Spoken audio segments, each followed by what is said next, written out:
এটার উপরে আলোচনা। জি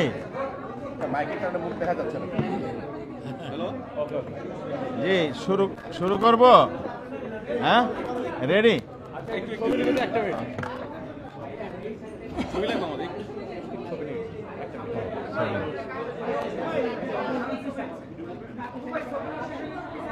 হ্যাঁ, আর একটু চাপতে হবে, আরো চাপতে হবে, আর একটু চাপেন না 1 ইঞ্চি করে। হয়েছে।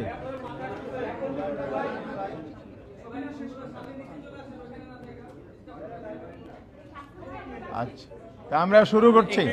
জি, সময় লাগবে। আবার আমি মিটিং আছে, ঐক্যমত যাইতে হবে। ওই যে আবার কমিশন মিটিং চলতেছে।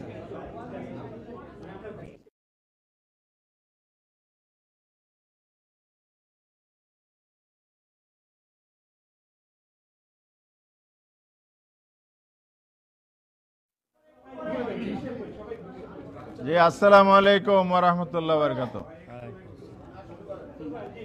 প্রিয় সাংবাদিক বন্ধুগণ, আপনারা লক্ষ্য করেছেন আজকে আমরা নির্বাচন কমিশনে এসেছি। 11টা থেকে আমাদের শিডিউল ছিল। প্রায় 1 ঘন্টা সময় আমাদের সাথে আলোচনা হয়েছে। চিফ ইলেকশন কমিশনের সাথেই আমরা বৈঠক করেছি এবং সেখানে যে বিষয়গুলো আলোচনা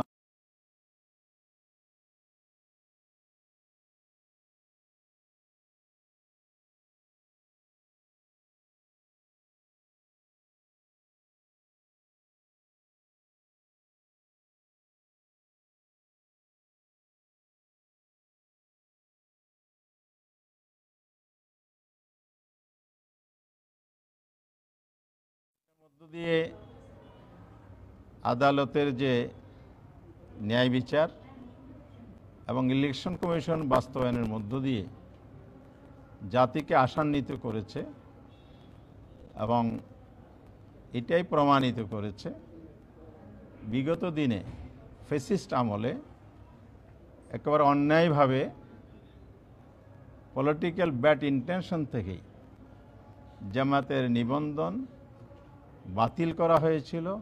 পরবর্তীতে দাঁড়িপাল্লা যে প্রতীক, আমাদের দলীয় প্রতীক, এই নিবন্ধনের সাথে যুক্ত করে আমাদের প্রতীক চরম অন্যায় করা হয়েছিল, আমাদের অধিকার লঙ্ঘন করা হয়েছে। গতকালের গেজেট আমাদের সেই অধিকার আদালতের আদেশের মাধ্যমে ফিরে এসেছে এবং দেশে ন্যায় বিচার প্রতিষ্ঠার পথ সুগম হয়েছে এবং বর্তমান সরকার এবং এই ইন্ডিপেন্ডেন্ট ইলেকশন কমিশন এই ক্ষেত্রে আগামী দিনের পথ চলা, গণতন্ত্রের পথে হাঁটা এবং জনগণের যে রক্তের বিনিময়ে গণ অভ্যুত্থান আগস্ট হয়েছিল সেই প্রত্যাশার প্রতিফলন ঘটেছে বলে আমরা মনে করি।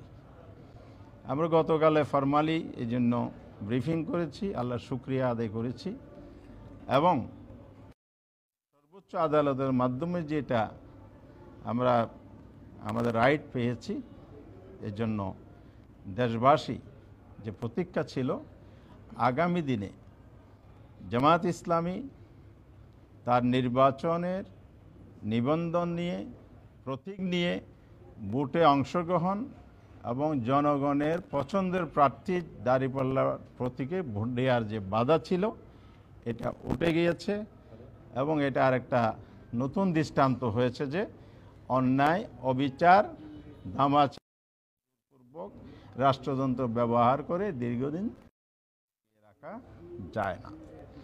সেকেন্ড ইস্যু ছিল আজকের পিআর পদ্ধতি। নির্বাচনের একটা সুন্দর পদ্ধতি বিশ্বের বিভিন্ন দেশে আছে এবং সুষ্ঠু নির্বাচনের জন্য এটা একটা সুন্দর পদ্ধতি আমরা মনে করি।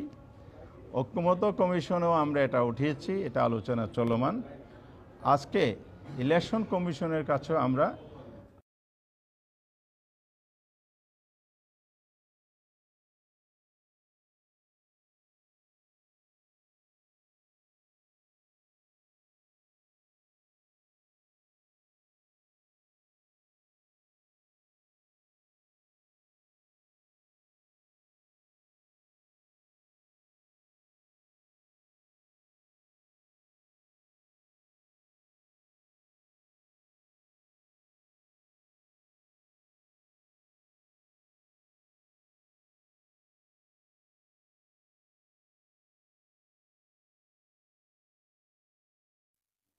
পিআর পদ্ধতির মধ্য দিয়ে কালো টাকার দৌরাত্ম্য রহিত হবে, সন্ত্রাসী কার্যক্রম বন্ধ হবে, ম্যাক্সিমাম ভোটারদের ভোটের প্রতিফলন ঘটবে। কারণ এখানে দলীয় নমিনেশন যে বাণিজ্য হয় এটাও বন্ধ হওয়ার যথেষ্ট সুযোগ আছে। সেই কারণে এই পৃথিবীর বিভিন্ন জায়গায় আছে, এক এক জায়গায় এক একভাবে প্র্যাকটিস হয়, পার্সেন্টেজ ভোট পার্সেন্টেজ প্রাপ্তির এখানে ভেরিয়েশন আছে। এখানে হাইয়েস্ট 5% আছে, আবার নিচের দিকে 1-2%-এর দিকেও আছে। আমরা 1%-এর ভিত্তিতে প্রাপ্ত ভোটের সাংখ্যানুপাতিক হারে আসন বন্টন দলগুলোর জন্য সেই পদ্ধতিটিকে গ্রহণ করার জন্য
আপনারা ভোট গ্রহণের জন্য পদ্ধতি হিসেবে নিতে পারেন, যাতে করে আমাদের প্রবাসীরা তাদের ভোটাধিকার প্রয়োগ করতে পারে।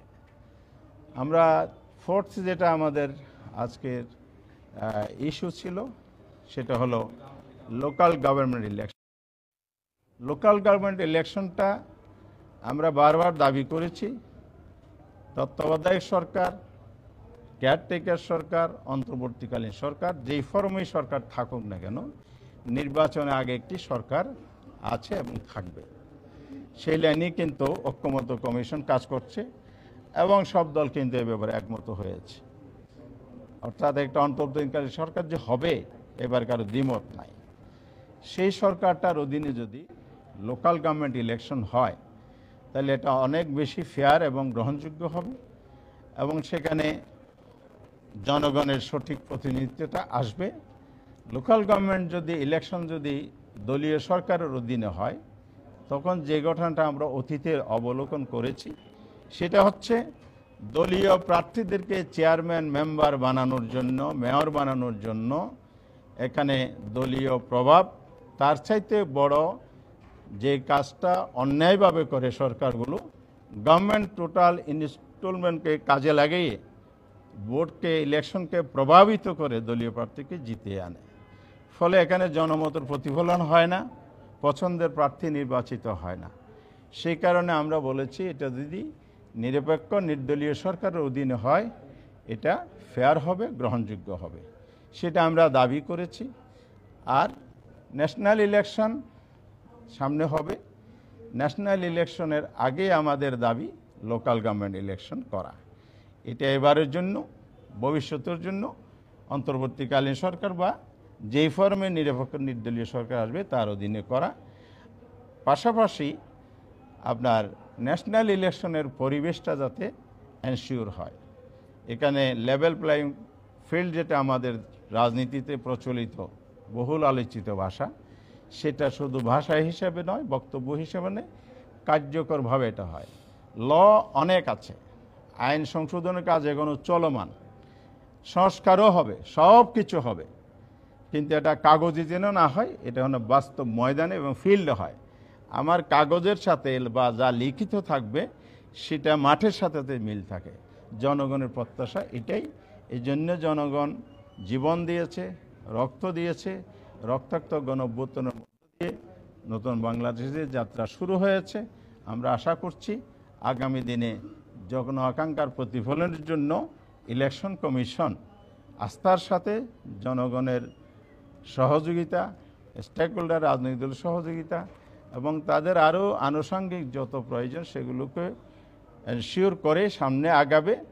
আমরা আশা করছি আগামী একটা সুন্দর নির্বাচনের মধ্য দিয়ে এদেশে প্রতিষ্ঠিত হবে, এই প্রত্যাশা আমরা রাখছি। এটাই ছিল আজকের আলোচনা। প্রস্তাবগুলো আপনারা দিয়েছেন এগুলো নিয়ে তো আপনার জাতীয় ঐক্যমত্য কমিশন কাজ করছে, সেই প্রস্তাবগুলো এখানে কেন, মানে ওখানে প্রস্তাবগুলো এখানে কতটুকু ফ্রুটফুল হবে? হ্যাঁ, এটা হচ্ছে জাতীয় ঐক্যমত্য কমিশনে আলোচনা হচ্ছে। এখানে জুলাই চার্টার বা ন্যাশনাল চার্টার একটা হবে, এটার এক্সিকিউশনের জন্য গভর্নমেন্ট কিন্তু উদ্যোগ নেবে। আর যে বিষয়গুলো ইলেকশন কমিশনের সাথে রিলেটেড, যা আমরা বললাম, যে কয়টি বললাম, সবগুলোই হচ্ছে ইলেকশন কমিশনকে এক্সিকিউট করতে হবে। তো যারা এক্সিকিউটিভ বডি হিসেবে কাজ করবে এবং রাষ্ট্রের একটা সাংবিধানিক প্রতিষ্ঠান হিসেবে তারা রোল করবে, আমরা মনে করেছি এই জায়গাটাই ওখানকার জায়গার সাথে সমন্বয় করতে হবে এবং ওনাদের কাছে আমাদের বক্তব্যটা তুলে ধরলে এটা বাস্তবায়নটা সহজ হবে বলে আমরা মনে করি।